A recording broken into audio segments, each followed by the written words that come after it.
Hi, my name is Jessica Joy Stalnaker, and I teach at Myrtle Place Elementary School in Lafayette Parish. Myrtle Place is a French Immersion Magnet Academy, and I teach first grade there. This is my 5th year at Myrtle Place, and I absolutely adore it. My passion is really dual language immersion of all types, and it's one of the things that Louisiana does better than basically every other state in the United States. So I feel that that's really something that we need to value and treasure in our unique heritage and culture.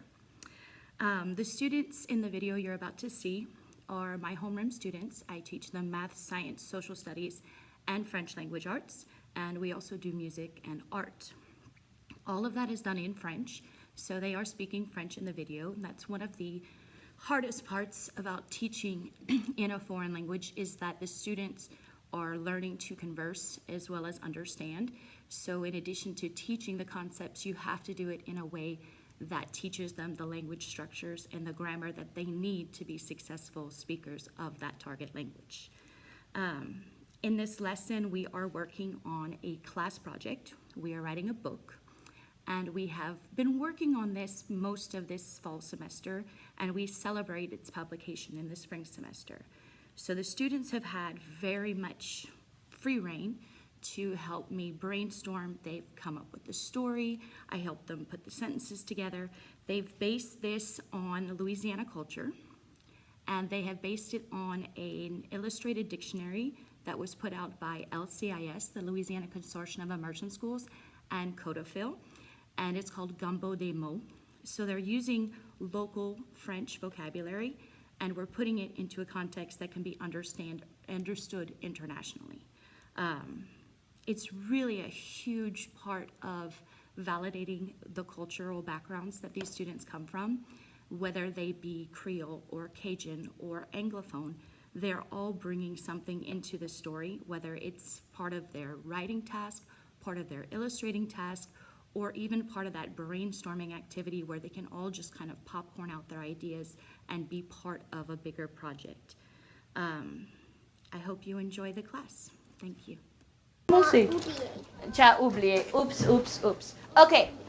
J'ai besoin de prendre des amis, peut-être un ou deux ou trois à la fois, pour commencer à écrire les phrases pour notre grand livre. C'est quoi le titre de notre livre? Le gumbo hanté. Le gumbo hanté. C'est pas mon chien hanté. C'est pas la fantôme de mon chien gumbo. C'est le gumbo hanté.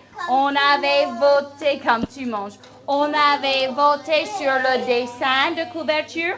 On avait voté sur le titre. Et on est tous bien d'accord avec ça. Donc, on va faire les phrases dans le livre avant qu'on fasse le dessin. Parce que les phrases, c'est la plus importante. Si je vais lire un livre, les dessins sont bien, mais je dois savoir l'histoire avec les mots. Quoi on va faire? Exact. Et on a quoi comme personnage dans notre histoire? Je sais. Il y a la classe et les monstres, ou les taïtaïs, ou les fantômes, ou les loups-garous, ou les caranclos. Oui, il y a toutes sortes de choses là-bas. Et qu'est-ce qui se passe? Ça, le lieu, donc ça se passe où? Ça se passe à l'école? Non. Ça se passe où, fait? Dans un bayou normal? Dans un bayou? Hanté. Qu'est-ce qu'il y a dans le bayou hanté? Qu'est-ce qu'il y a, Jude? Des monstres. Quoi d'autre? Oui? Les tatas. Quoi d'autre, Eli? La maison hantée par qui? Qui hante la maison? Le gumbo. Ah, non, pas encore. La pirate. La pirate Jean Lafitte, qui a caché son trésor dans la maison. Et qu'est-ce qui est arrivé avec les animaux du bayou? Qu'est-ce qu'ils font, les animaux, Scarlett?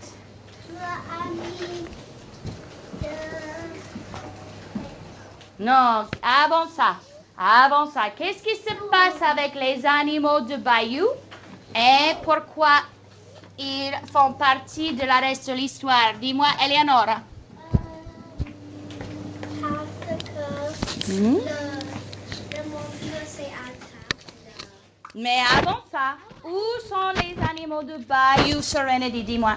Dans la maison. Pourquoi est-ce que les animaux de Bayou sont tous dans une maison? Il veut manger des... Non, pas encore. Pourquoi?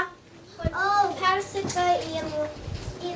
Il pleut, il tombe des cordes, c'est une grande tempête.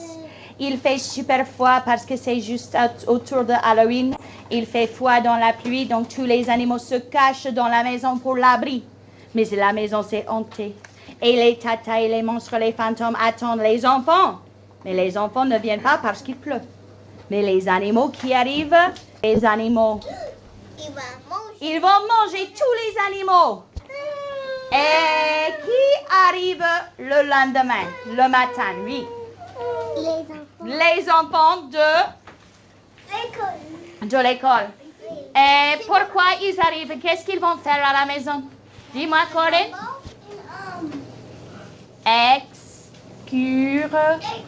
Excursion scolaire. Ils vont faire une excursion scolaire pour visiter la maison hantée.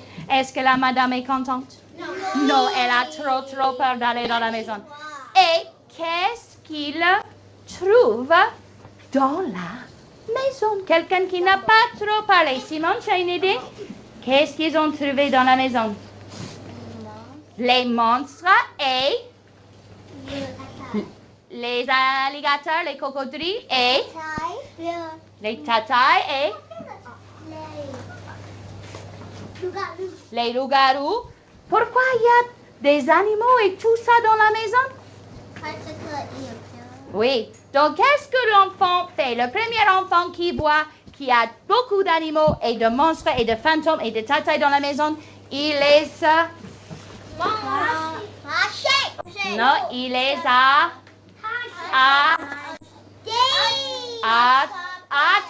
Il les attrape avec un grand filet de pêche et les enfants doivent décider quoi faire avec. Qu'est-ce que les enfants veulent faire avec les monstres? Ils vont les quoi? Ils vont les mettre dans le gombo. Et il y avait des tatailles qui commencent à pleurer. Pourquoi ils pleurent? Parce qu'il ne veut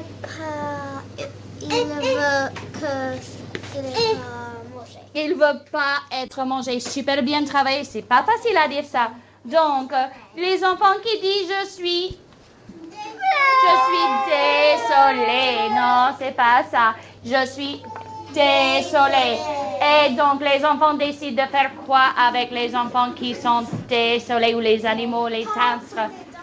On va pas les mettre dans le gombo. On va juste mettre les monstres et les tatailles et les loups-garous et les fantômes ils ne se sont pas excusés. Ils sont pas désolés de tout. Ils vont le refaire encore.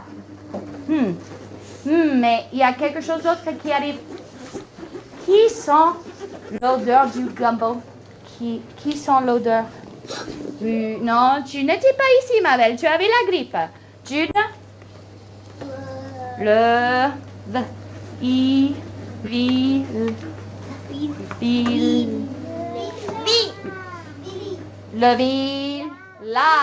village. Tous les habitants du village sont le gumbo. Et donc, qu'est-ce qu'ils font? Quand il fait rentrer le plat, Ils arrivent avec les cuillères et les bols et le riz et les salades patates et tout ce qu'on a besoin, même le tarte pecan. Ils vont arriver pour manger tous ensemble. Il y avait quelqu'un d'autre qui arrive avec les instruments de musique. Et qu'est-ce qu'on appelle ça dans le bayou? Quand on va manger et danser avec, c'est un fait quoi? Fait de. Non, fait.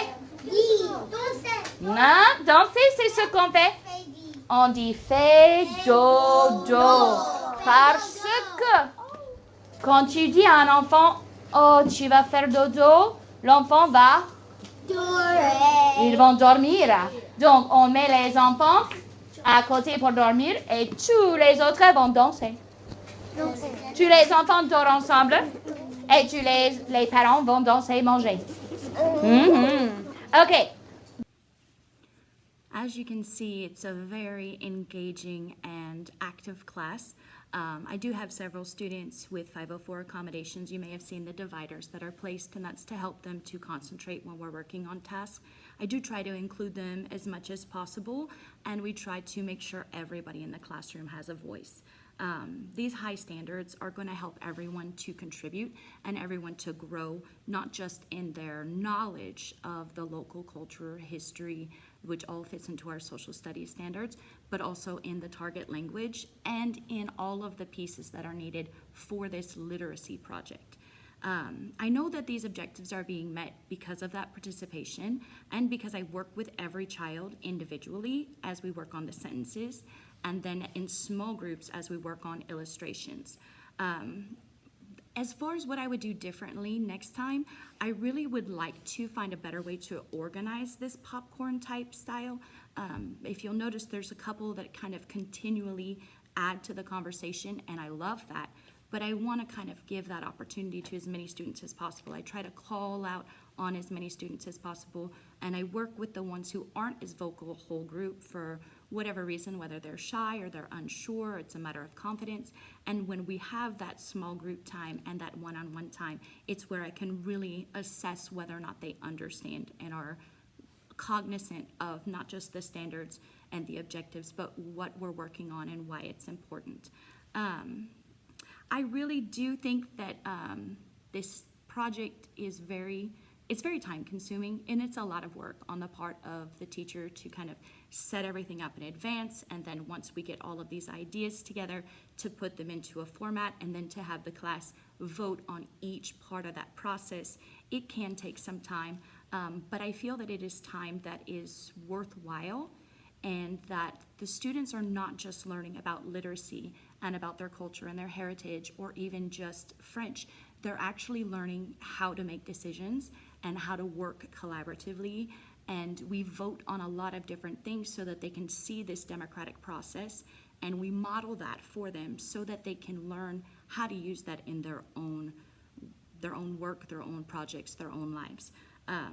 I really enjoy the fact that this type of project allows us to enable the community to be a part of our classroom. Our VIP party in the spring is a big part of that, where we can invite family members and community members and all of the different organizations that we have within our great state to come and celebrate the publication of this book with our students. They have a red carpet, we have paparazzi. It is a very big deal. They get fancy pens so they can autograph the books that have come in, and we always have either local donors or the local print shop through our parish that helps me to print copies for those students who may not have the means to purchase through the company that we use. A big issue for me is that I want every single child to be proud of what they've accomplished and to explain and share what they've learned with their families. Thank you so much for your time and consideration, and have a great day.